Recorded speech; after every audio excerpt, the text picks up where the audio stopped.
మంచి మాట అడిగావు. నేను చెప్దాం అనుకున్నా మర్చిపోయావు, నువ్వు గుర్తు చేసావు, నీకు ధన్యవాదాలు. సరే ఒక మాట చెప్తా, చెప్తా వస్తున్నా. ఇక్కడ చాలా రేట్లు ఉన్నారు. ఒక పాయింట్ అన్నా వాడు చెప్తా, గుర్తుపెట్టుకోండి. సైలెన్స్ అన్న, ఒక పాయింట్ చెప్తున్నా. ఆర్కే రోజాని నేను రోజమ్మ అన్న సందర్భాలు ఉన్నాయి, రోజా మేడం అన్నాను. నేను చాలా సందర్భాల్లో పొగిడాను. ఎక్కడి వరకు జడ్జిమెంట్ నుంచి, మా షోకాడి నుంచి ఆవిడ ఉన్నటువంటి సింప్లిసిటీ వరకే నేను బతికిన పరిధిలో నాకు అవసరం. నేను మనసు నా రాష్ట్రాన్ని సర్వనాశనం చేస్తున్నారు, అందులో రోజా కూడా ఒక భాగం అయిపోయింది అని నేను తెలిసినప్పుడు, నేను రాజకీయాల్లోకి వచ్చినప్పుడు, రాజకీయాల్లోకి వస్తే అటాక్ చేయాలి, తిట్టాలనే పద్ధతి కాదు. ఆవిడ తప్పు చేసింది కాబట్టి చిన్న చిన్న ఆర్టిస్టులు, చిన్న చితక ఆర్టిస్టులు. నేను ఈరోజు ఒక మాట చెప్తా ఉండా, ఈరోజు ఆవిడ జడ్జిమెంట్కి వచ్చి డబ్బులు తీసుకుంది, టీమ్ లీడర్గా నేను డబ్బులు తీసుకుని ఆవిడ పని ఆవిడ చేసింది, నా పని నేను చేశాను. ఎక్కడే వాడు స్వచ్ఛందంగా వచ్చే అయ్యో ఆర్పీ వచ్చాడు స్కిట్ చేస్తున్నాను, నేను పొగడాలా, వాడిని నేను నిలబెట్టాలని ఎవడు రారు. నేనేమో రోజా గారు వచ్చారు, ఆవిడ జడ్జిగా నిలబడాలని నేనేమో ఊరికే స్కిట్లు చేయలే. ఎవరు డబ్బులు వాళ్ళు తీసుకున్నా, ప్రొడ్యూసర్ కూడా సంపాదించుకున్నాడు. ఎవరి పని వాడిది, ఆడితే ఒక వ్యాపారం. వాళ్ళు డబ్బులు పెట్టుకొని ఎవరైతే ఛానల్స్ పెట్టుకున్నారో, ఛానల్స్ తీసుకున్నారో వాళ్ళు ఆనందంలో వాళ్ళు డబ్బులు పెట్టారు, వాళ్ళు బతికారు.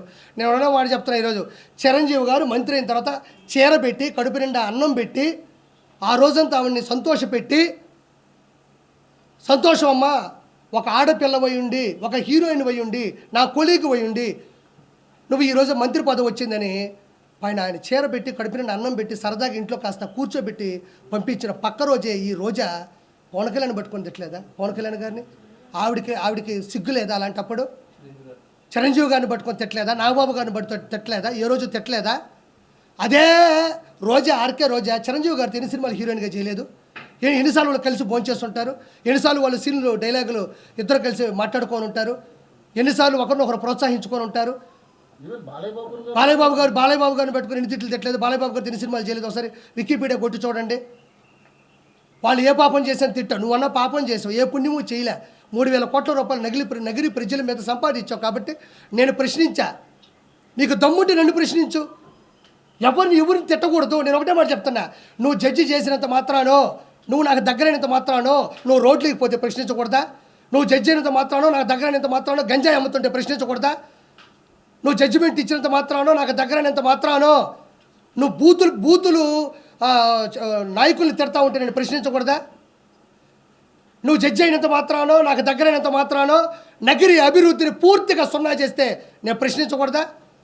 నాకు దగ్గరైనంత మాత్రాన నువ్వు ఏది చేస్తున్నా సరే ఏ రోజు జీవితంలో ఆ రోజు కలిసి భోంచేసాం కదా, ఆ తర్వాత జరిగే యదవ పనులకి ఈ ఒక్కరోజు తలుచుకుంటే రాష్ట్రాలు కాదు రాజధానులు కూలిపోతాయి.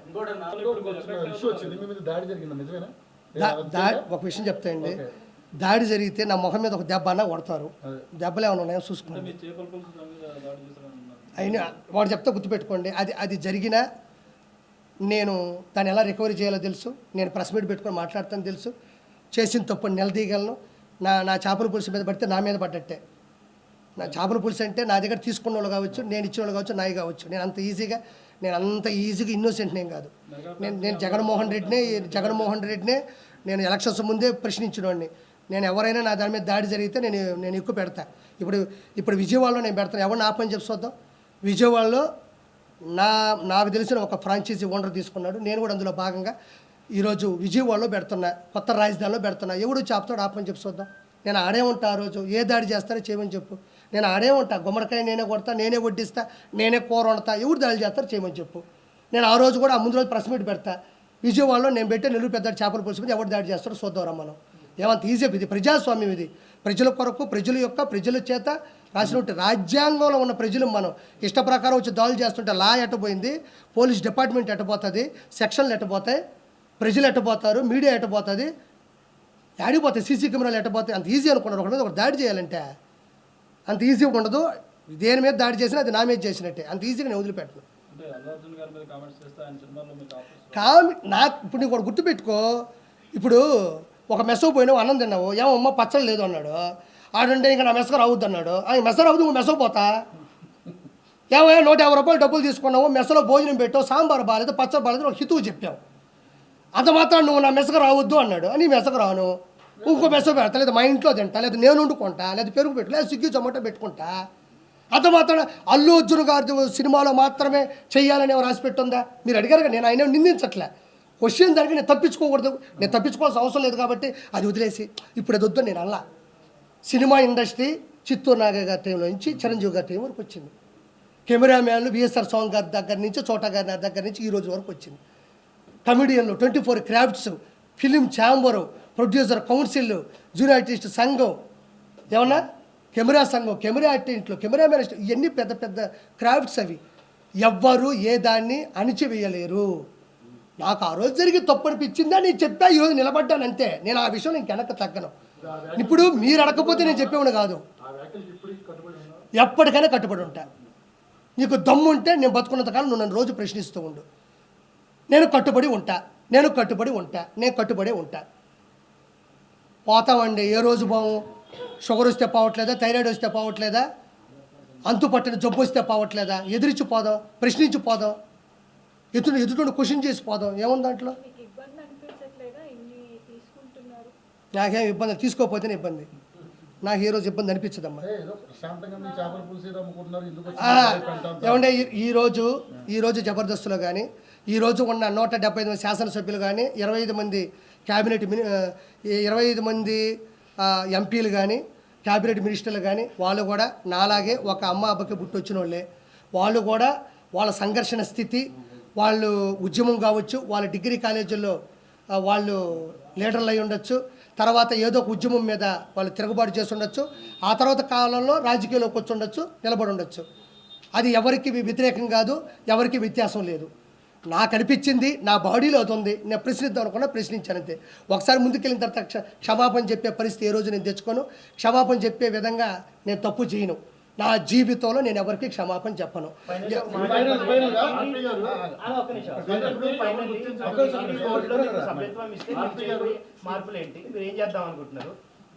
టీడీపీలోనా, టీటీడీలో సార్, టీటీడీ పోస్టులకి నేను అర్హుని ఉన్నవాడినే. నాకు అర్హత ఉందా, లేకపోతే మనం ఏదో 10 మైకులు పెట్టుకొని మాట్లాడేంత మాత్రం అర్హత అని నేను అనుకోను. మనకి ఒక సామాన్యుడిగా ఈ రోజుకి ఇదిగో నేనే కండువా తెచ్చుకున్నా, నేను వేసుకున్నా, నేను మాట్లాడుతూ ఉన్నా, నేను స్వచ్ఛందంగా చేస్తున్నా. నేను మామూలుగా వెళ్ళానన్నా, నేను వెళ్ళిన పద్ధతి కరెక్ట్ కాదు, ఆ పాయింట్ కూడా కరెక్ట్ కాదు. నేను వెళ్ళి కలిసే పద్ధతి అమ్మా. పాలిటిక్స్ అంటే నేను అవునమ్మా. అమ్మా ఇదిగో ఇలానే ప్రతి వారం ప్రెస్ మీట్ పెట్టుకుంటాను, అందరినీ పిలుస్తాను. ఆ వారంలో జరిగిన ప్రతి పని మీద నేను మాట్లాడతాను అంతే. ఏమో నాకేం చెప్పలేదు, నిన్న కూడా కలిసా. పవన్ కళ్యాణ్ జనసేన నుంచి బాగా గట్టిగా ఫైట్ చేశాడు. అవును చేశాడు. ఆదికి ఎమ్మెల్సీ ఇచ్చే అవకాశం ఉందని చెప్పేసి వార్తలు చూసాము. అది ఓకేనా? జరిగే అవకాశం వస్తే చాలా మంచిది. ఎందుకంటే పాపం చాలా సంవత్సరాల నుంచి కష్టపడ్డాడు. అలాంటి వాళ్ళకి వస్తే ఆది అని మీరు అనింది, ఆలీ గారితో నాకు సంబంధం లేదు. ఆది అయ్యా ఆలీ గారు ఆయన వెళ్ళిపోయారండి. ఆలీ గారు వెళ్ళిపోయారు. ఓసారి గారి గురించి వదిలేండి. నేను అన్నాను, నేను మాట్లాడాను అతను అనే. అవును ఎవరు ఖచ్చితంగా పెడతా.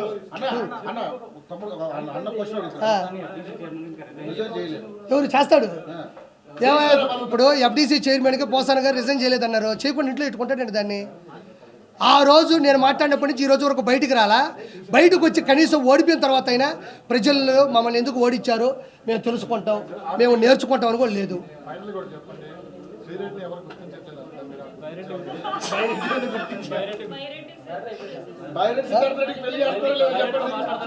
అమ్మా బైరెడ్డి ఇప్పుడు శ్రీరెడ్డిని ఎవరు గుర్తించట్లేదు అంటున్నారు, మంచి పాయింట్. అర్థమైంది. ఆవిడ తపన, ఆవిడ తాపత్రం నాకు తెలిసింది. ఇప్పుడు బైరెడ్డి కూడా వయసులో ఉన్నాడు, పొరకలు వేస్తున్నటువంటి వయసు, ఉత్సాహమైనటువంటి ఉత్సుకతతో కూడినటువంటి వయసు. కాబట్టి నువ్వు ఎలాగో 1 సైడ్ లవ్ కాబట్టి ఒకసారి ప్రపోజ్ చేయి, వెళ్ళు బైరెడ్డి సిద్ధార్థ రెడ్డి దగ్గరికి వెళ్ళు. బయటకు వచ్చేస్తే పట్టేసుకున్నారు కదా, మీరు పట్టేసుకున్నారు భయం కదా. అతను కూడా పట్టేసుకుంటారు. అతనికి ఏముంది ఇప్పుడు, ఇద్దరు కలిసి అంటే ఇద్దరు కలిసి ఒకరినొకరు అర్థం చేసుకోవడమే నిజమైనటువంటి పరమార్థం. ఇప్పుడు వైఎస్ఆర్సీపీ వెళ్ళి బయటిని పిలిపించుకొని ఇద్దరు మాట్లాడుకొని ఏమ్మా ఏంది పరిస్థితి ఏంది అనుకుంటే వాళ్ళ ఇష్టాలు వాళ్ళవి. అందరికీ వచ్చారు, అందరికీ సంతోషం. ఓం నమో వెంకటేశాయ. జై శ్రీరామ్.